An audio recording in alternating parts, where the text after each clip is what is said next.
This lighting though, maybe a little bit darker, a little bit bluer. Orange. This might work. Hello! So before we get into it, disclaimer. This is just going to be a stream of consciousness video in that I really don't have anything planned, except that I do want to test my motherboard and then paint it before putting it in the build and doing all that you guys know is coming. So that is on the agenda, but other than that, I kind of just feel like talking about random things and sharing some things with you guys, and don't mind my wall over there that I'm trying to hang things on, and I realize I'm not very good with drilling or hanging things, so it's a work in progress. But yeah, this video is totally, some of you are gonna hate it. And in fact, I don't remember, a while ago I said I was going to move to topical videos or move away from topical videos. Honestly, I don't remember what I decided.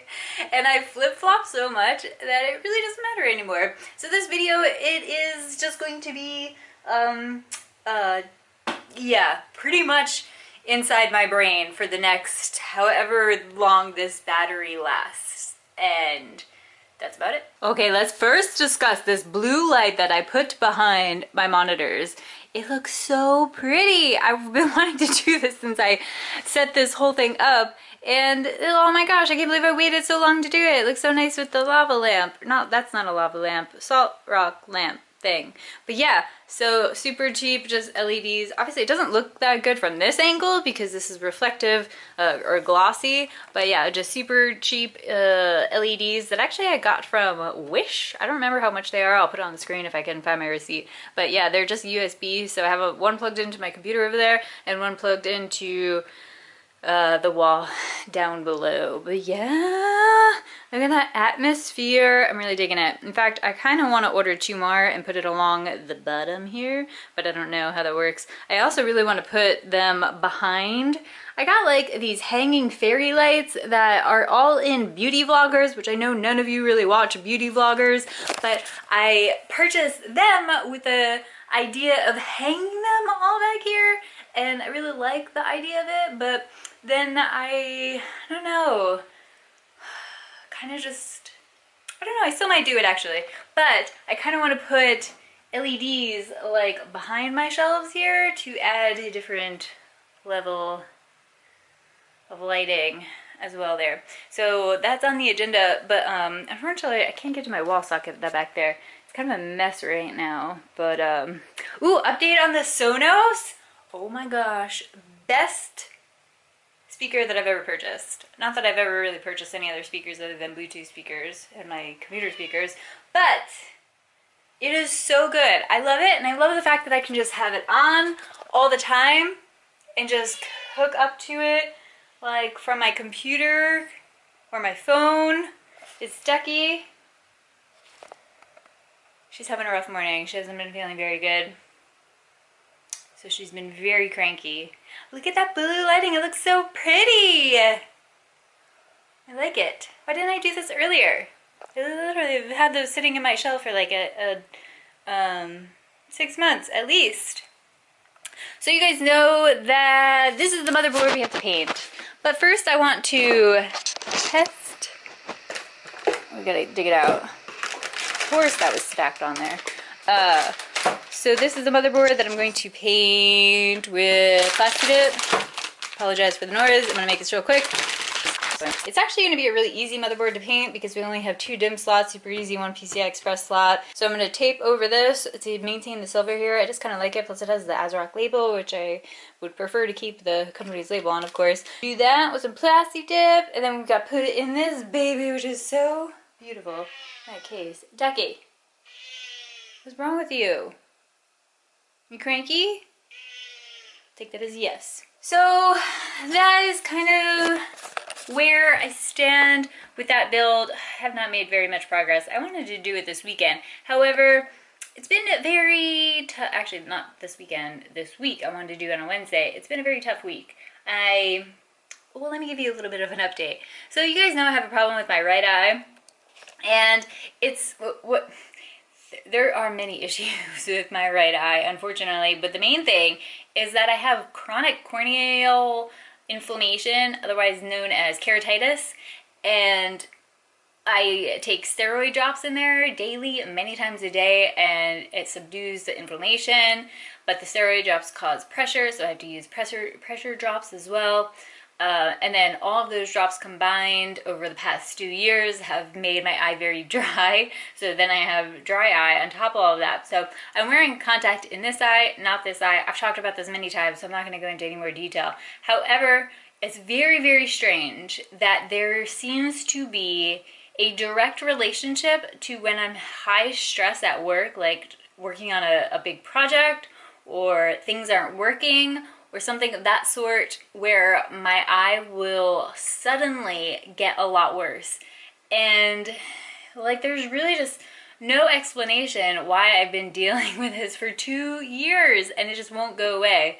Other than I think there's just too much stress going in my body, and the doctor actually did confirm, I've talked about this before in the past, that he says that stress can actually prevent it from healing properly. So I do think that's definitely a part of it. And it's really unfortunate because I love my job, and yes, it is high stress. I have to deal, I mean, I'm in IT and I deal with like patches and Microsoft. They've just been kind of a nightmare, so you never know what you're gonna get. And that's, I've talked about this, I think in the last video, about patches are just such a small portion of my job that, yeah, that really isn't even the main stress. Plus I have to deal with like LA commute. I wake up at 4:30 in the morning and still have a long commute. Some days are better than others. But like commutes are just not healthy for you. You can read a lot of studies on that that'll say or suggest living close as you can to your job, but in LA, closer to downtown is not always where you want to live. And since I'm more so by the coast, it just means a long drive. But I digress. That's not something that's going to change. It's unfortunate they just won't let me work from home. I think that would solve a lot of problems, but that is not the kind of job that I have. They let me work from home 1 day a week. All of that to say that if you are having problems with your body, anything health-wise or even mentally, stress plays such a big part in our mental and physical health that you really do have to keep it in check. So I've been trying to do things that kind of balance that level of stress that I'm experiencing at work. Last weekend, I did my first float tank experience, otherwise known as a sensory deprivation chamber or tank, and I went through that on Instagram. I shared that experience on Instagram, and I did mention that I was going to make a video. I'm probably still going to make a separate video on it just because it deserves its own video. It was a very interesting experience, and a lot of times, or a lot of people say that your first time in the float tank is kind of just getting used to floating and being in complete darkness and silence. So if you're not familiar, let me put this down. I need like a tripod. Let's use Ryzen. Ryzen will work. That doesn't actually work. This works. So if you're not familiar, a sensory deprivation tank is, or at least the one that I went into, it's a room kind of like the size of a large bathroom with a shower in it. You shower as soon as you get there, you get naked, and you climb into this chamber.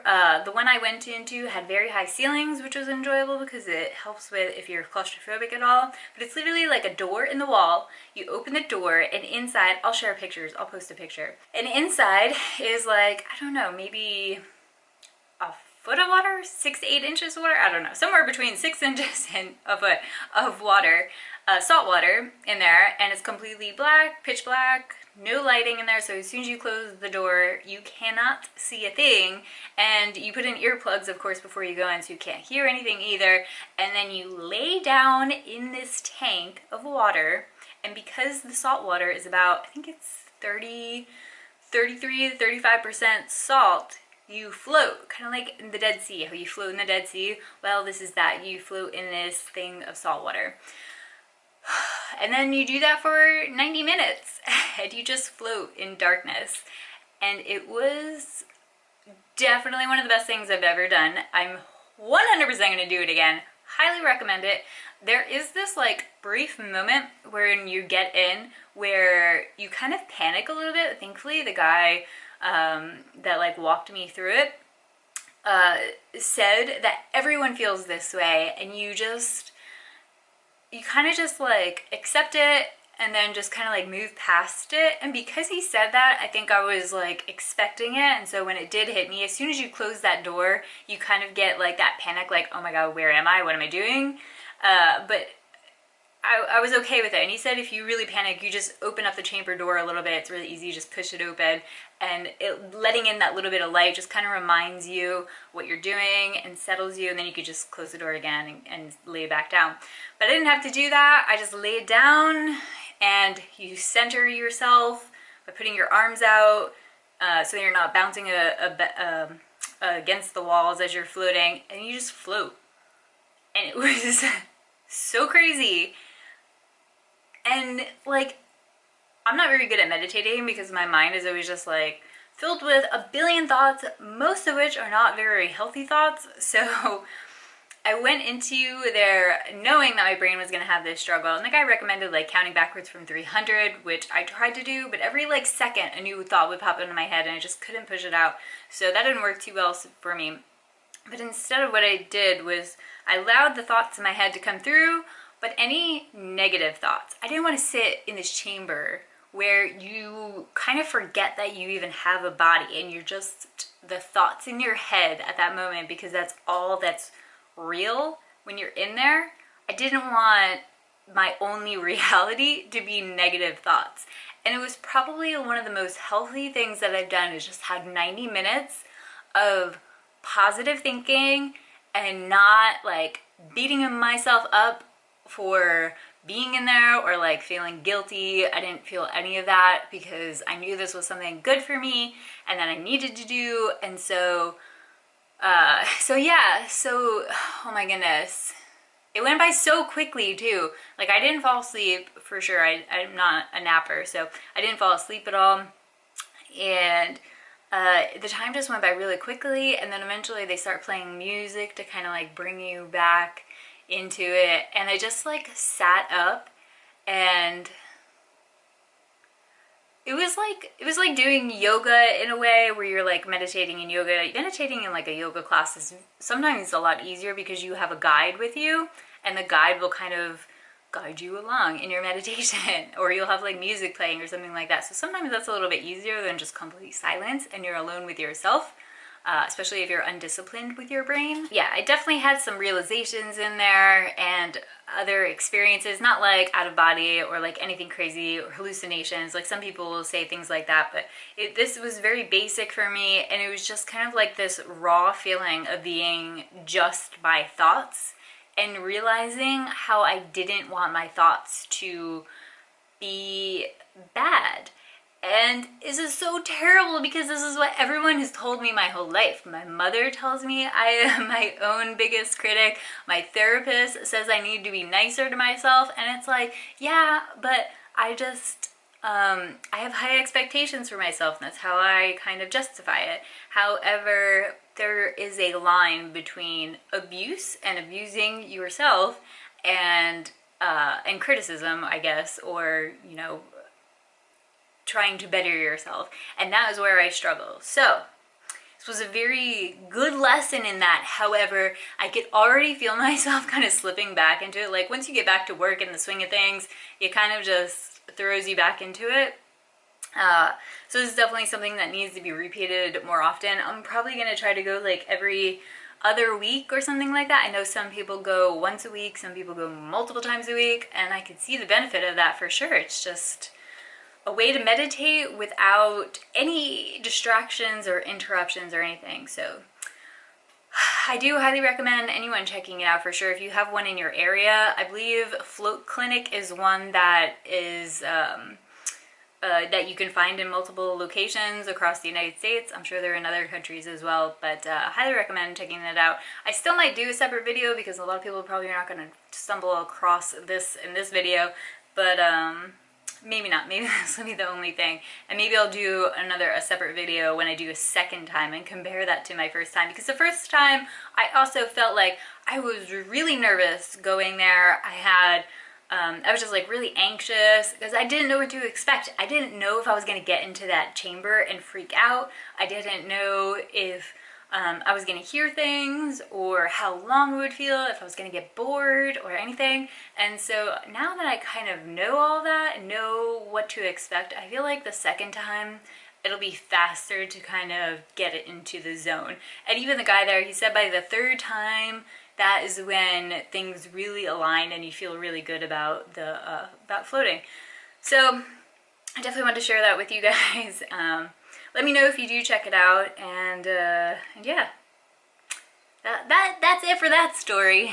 I think this tripod actually worked kind of well, because I just realized, kind of like bouncing off that last topic, what I was just talking about, want to talk what I've been doing lately. I haven't been able to stream lately, and that's just because with stress from work and my eye just going bonkers the past couple of weeks, actually just this past 2 weeks, is when I pretty much completely lost all vision in my right eye. It's just so blurry that I can't see anything. Oh, so this is what I was trying to talk about when I was mentioning my eye issue. So I go to the eye doctor like once a week, and this Friday I went, and my cornea, the inflammation is pretty much gone. It's a little cloudy, but not that bad. My pressure is like a 10, which is amazing, because I was like upwards of 30 when it was really bad, and so 10 is perfectly normal and good right now. My retina looks clear. I don't have any cataracts yet. Unfortunately, the medication that I'm on does cause cataracts, so that is not good, but none yet, so that's good. My doctor was actually like, oh no, I hope it's not cataracts, and I was like, what? No, I'm too young, please. But thankfully no cataracts. So that kind of brought me back to stress. Like, if it's none of those things, why did I suddenly get blurry vision all of a sudden, real quick, for no reason? And that's what made me think that, you know, it's just stress related and how terrible stress can be on your body. And I think there are studies that say like stress and negativity, I don't remember specifically, can like actually cause cancer, or cause cancer cells to grow.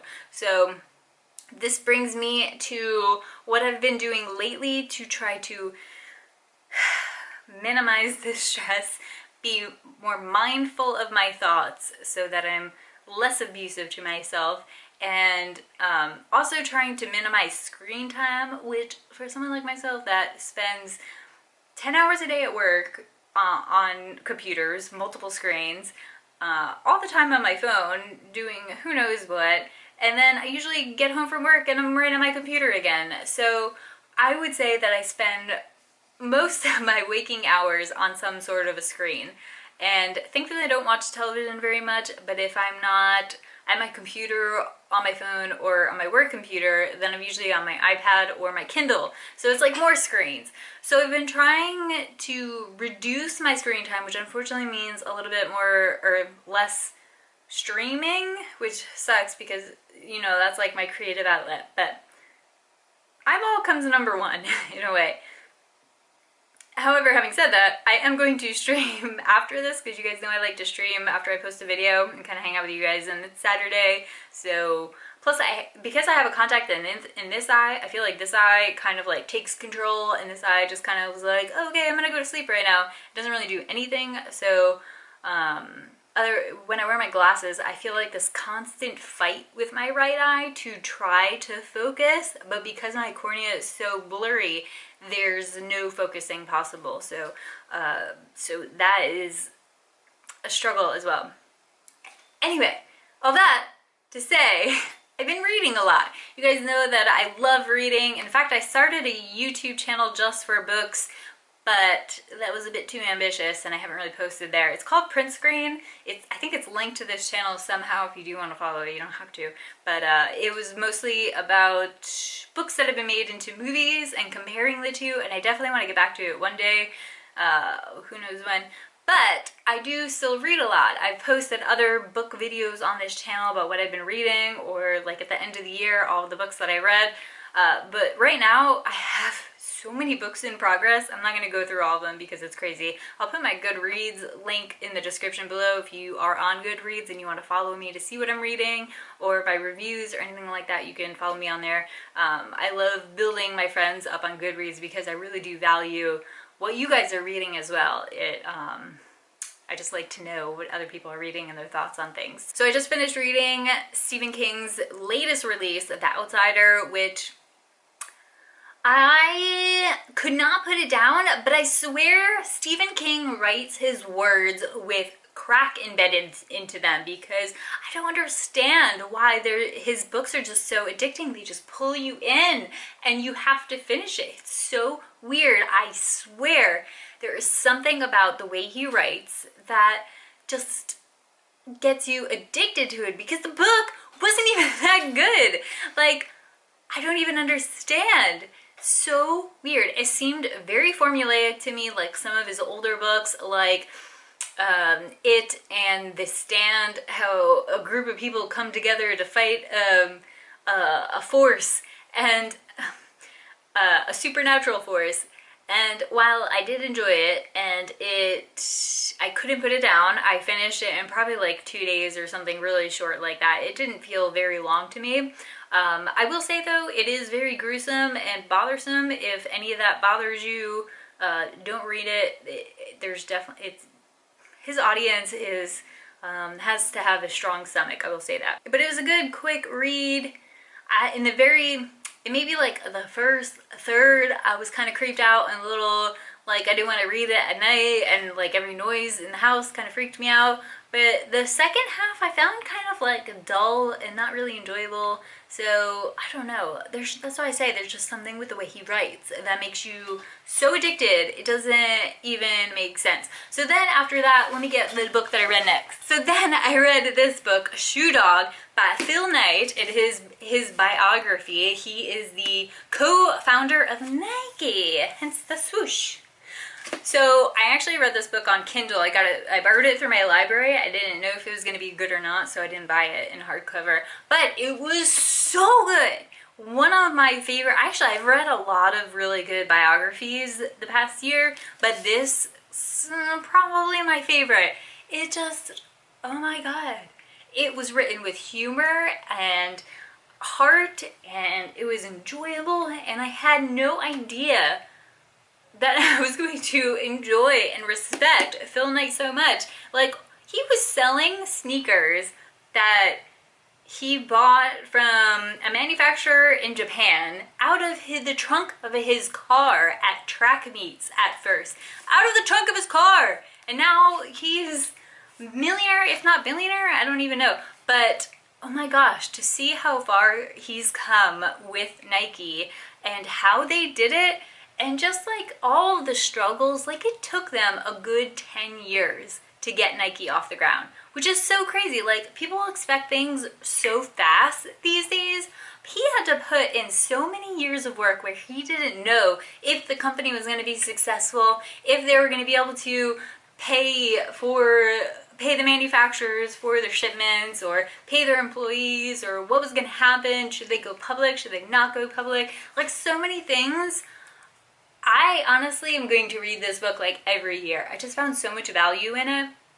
And I bought the physical version because I really like to read Kindle books. I find I'm less distracted and can focus better on my Kindle. I have, this is a Kindle Paperweight. It's the newest one. I love this thing so much. And I like that I can read like in bed at night without a light or anything. But books that I really value, I want a hardcover where I can put it on my shelf, see it daily, be reminded of it, be reminded of how I felt reading it, the things I remember. And a lot of times I will put marks in here and everything, which I'll probably do the second time. But so yeah, amazing book. If you want a biography, a business biography, then I highly recommend this. I swear, I need some like water cooling on this Sony camera. It overheats so quickly, it drives me nuts. Okay, next. I don't know why I picked this up. Actually, I do know why. So Foundation was on sale. It was like a Kindle deal for $2 the other day on Amazon. So I picked it up. And I've never read Isaac Asimov, and a lot of people compare him to Philip K. Dick, who I loved, who wrote Do Androids Dream of Sleep, which is the movie Blade Runner, the book that the movie Blade Runner is based on. Anyway, I finally picked up Isaac Asimov Foundation through the Kindle sale. However, Foundation is kind of like the middle of the series. It was the first one published in like 1940, 1945, somewhere in there, which is crazy, so long ago, and it's a sci-fi book. But everyone says to read Prelude to Foundation first, which is published in the 80s. He wrote it many, many years later, but it is the prelude to Foundation. So it seems like most people, or everyone, says to read in the order that Asimov has suggested through not the publication date, through what he suggested. So I started this the other day. So I got Foundation on Kindle, but I picked this one up physically. I don't even know why, actually.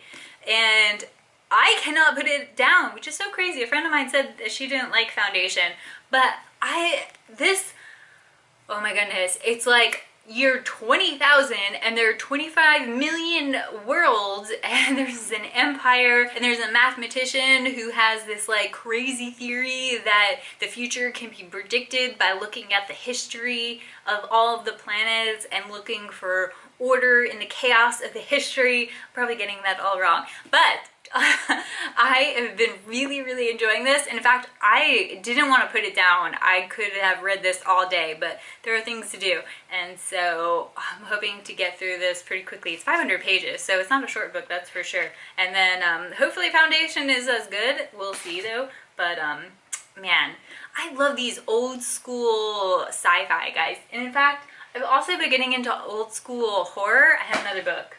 Where is it? This is H.P. Lovecraft, who is like the original horror writer, if you don't count like Edgar Allan Poe, which of course you would, because Edgar Allan Poe can be considered horror, I think, although I think a lot of it was metaphors. But anyway, so H.P. Lovecraft, At the Mountains of Madness, I actually picked this up at the library on Kindle, and I got into it and I was like, I need to own this. So that's why I just purchased this, which is kind of like a weird book. I don't like this style book. It's like longer than trade paperback, but it's so thin. I don't know why they just don't make it smaller, but who knows what publishers are doing. Okay, 2 more books, and then we'll be done with this section. I'll put timestamps for the books because I know not everybody's into books. Okay, but this is another biography. I'm like on this biography kick. But you guys know I love Bruce Lee. You know I do. I have that Bruce Lee quote up there, which you can't see, but it is up there, and it's like my favorite quote from him ever about plateaus and how there are plateaus in life, and that's okay, and you just don't stay in the plateau. You have to go beyond them. Anyway, so I started reading Bruce Lee's biography. This was just published this year, and how did I get this? I think I did also, yeah, I get the library Kindle book as well, and I started reading it. If you can't tell, I almost always put books on my list for library Kindle, and then when I get them, I start them, and if I really enjoy them, then I purchase them. But I don't like to purchase books before I have read them, because that's how you end up with books that you don't want. But I knew from just like the first couple of chapters that I was really, really going to enjoy this book. And I love Bruce Lee. I love his story. It's so sad that he died at 32, which is crazy. Can you imagine all he could have accomplished if he didn't die at 32? Anyway, I also got this awesome pen. Look at this. This is great because I like to mark up my nonfiction books. It's got a little pen where you can actually change out the ink cartridge. You can change this out, and it has like these little post-it notes that you can change out too, which I love because, and it fits in the book like a bookmark. Found that on Amazon. I'll link it. I also bought this, which is so weird, but another library book that sometimes I can't get to reading all my library books because sometimes they come in at the same time, and I'll get like a couple of chapters in, and then it'll expire because you can only have your library books for 21 days, and then the Kindle book expires. So I was reading this and I was really enjoying it, but it's kind of like one of those books where I don't need to be reading all the time. I can just like kind of pick up and, you know, you're in the Triassic period, so what dinosaurs there are, what fossils they're finding from the dinosaurs, why they don't find baby dinosaur fossils. That's actually, I don't know if that's true or not, but I saw that on Twitter the other day. But this was really, really fun book. It's so crazy to think about how many millions of years ago dinosaurs existed, and all they went through, and now we're here on this planet. I don't know, go figure. My camera keeps overheating, which is so annoying. For a $1,200 camera, I don't know how long I've been talking, but look at this. Do you see how it's doing that? Drives me nuts. That's an inception there. I don't know if that's gonna work, but you see it's overheating. I haven't really been talking that long. Why are you overheating? So frustrating. Ow. Okay, before my camera starts overheating again, we gotta actually get to the build part. So I have, this is my plan. I want to make sure that the motherboard works before I put it into the paint, before I paint it. The problem is that I realized a couple of things. I don't have any of the hardware for this motherboard. I don't know what I did with it. It's probably mixed in with everything. That's fine. I honestly don't remember what I did with this motherboard, what it was in, if I treated it well, if I kind of tossed it around, I might have done that. I also don't have the IO shield for it anymore, which is a bummer. It's gotta be on a case somewhere. I just have to figure out what I did with this motherboard before and where the IO shield is.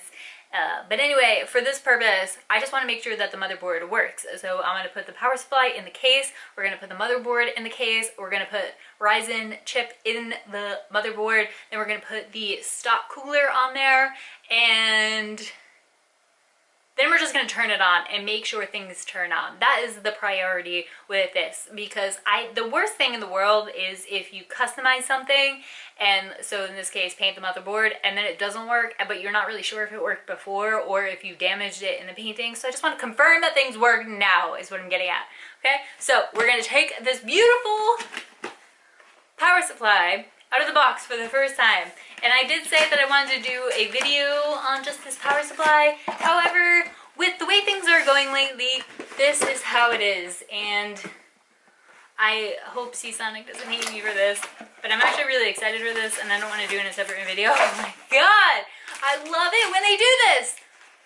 Who has velvet power supplies in velvet bags? I feel like when I use a power supply of this caliber that comes in a velvet bag, I'm buying like a Louis Vuitton bag, which, I'd rather have a power supply. So, badass power supply in a really cool velvet bag. Jeez, this thing is hefty. Whoa. Oh my god, it's so pretty! Stop it!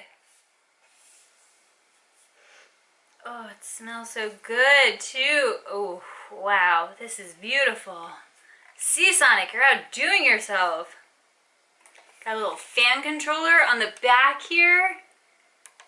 That's awesome. And of course, we got a little bag of all of our, this is a modular power supply, so we have all of our cables. We gotta plug these in.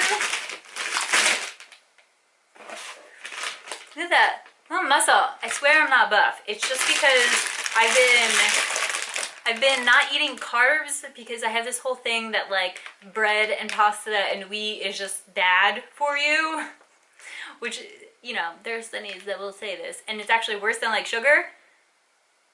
I don't know about that. Sugar's really bad too. But I've actually cut out sugar and like all types of refined carbs. And so I've not really lost like weight, but I think I've lost body fat. I don't know. Anyway, we're gonna plug these in. I almost just smashed this power supply into the side of that case, which would have been terrible. I'm wearing shorts. Well, this is like a romper, so no, you can't look up it's not a dress. Cue time lapse. So right now I just have the motherboard and the CPU plugged in. I don't need the power cable. Okay, back panel off. I honestly do not recommend ever building on your floor on a carpet or a bed or anything that could cause static electricity. I'm just so limited on space in this office right now. I really want to get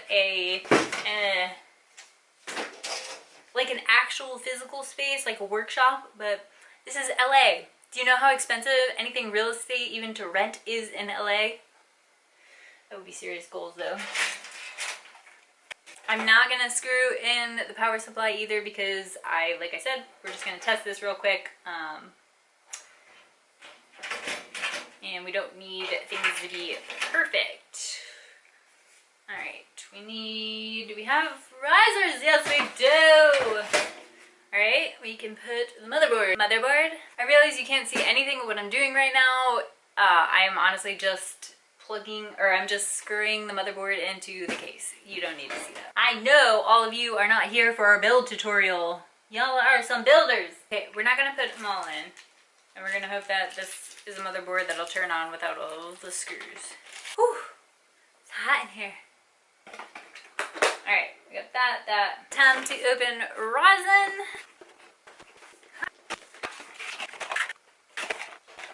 Cooler with a thermal paste already applied, so don't come at me with, you didn't put thermal paste on. It's pre-applied, okay? We're not even using this cooler anyway.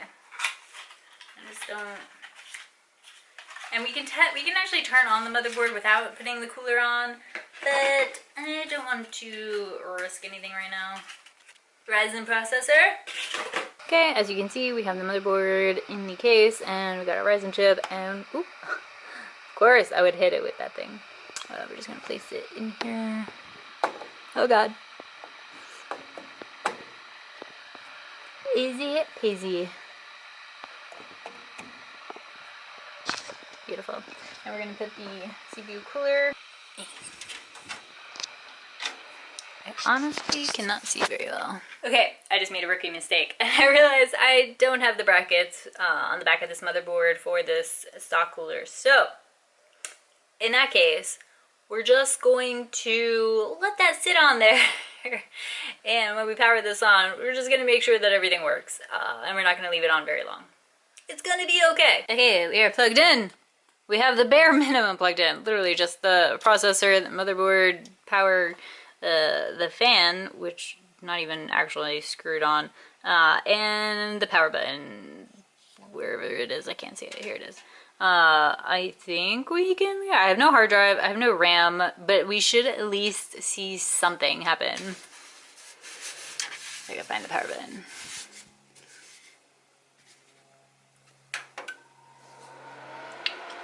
Well, that would be power. I guess this motherboard doesn't have any lights, which is a bummer. But it is like a super basic motherboard, so I guess, but the fact that the fan is turning on, I think that's enough to kind of assume that everything is working. I don't have a monitor to plug this in right now, but otherwise, I think we're good. I think we're good to paint. I don't know. It's a bummer that there's literally no LEDs on this motherboard at all. Oh well. Look at this awesome switch on the back of the fan that lights up. Ooh! Oh, that's what they meant by the colors. Oh, you can feel that one. That one's a strong one. Dang, look at that. Ooh, that's if you really want to cool it. Man, this is like, obviously it's going to get hotter, but this is if you need a nice breeze right now. And there's silent mode. That is freaking awesome. Seasonic. Ballers! Okay, let's turn this off before we do some damage. Well, considering I think this video is going to end up being very long because I kind of talked about some things that I was going to put in different videos and somehow ended up in this video. I'm not going to put painting the motherboard in this video. We'll do that in the next one. I'm probably going to still film it right now, but I don't think it's going to fit in here. There's just too much going on. But I promise that is definitely coming next. Now that we confirmed that the motherboard is working, we can go ahead and paint it, and I feel a little bit better. Just a little. We're back in the light again. Thank you guys so much for watching this video. If you like this style of video where I kind of just talk about things that are going on in my life or that I'm doing or things that I'm working on, the things of that sort, if you like this video, then do let me know. If you completely hate it, you can leave a comment, but don't be too mean. I'm very fragile. And if you're free right now, come hang out with me on Twitch. I'll be on Twitch after I post this video for about an hour or so. I did purchase No Man's Sky, which I'm excited to play, but I don't really have time to play it. Plus I'm trying to avoid the screens, so that's kind of hard and tricky. But I might play a little bit of it on stream, or I might just hang out and talk. We'll see how that goes. But anyway, thanks so much for watching this video. If you are not subscribed to the channel and you want to subscribe, then do subscribe. New videos every Saturday appears, and hopefully more soon. If you don't follow me on Twitter or Instagram, my links are in the description below. Thanks again so much for watching. Remember to keep your mind and your body healthy, and have a wonderful week. Goodbye.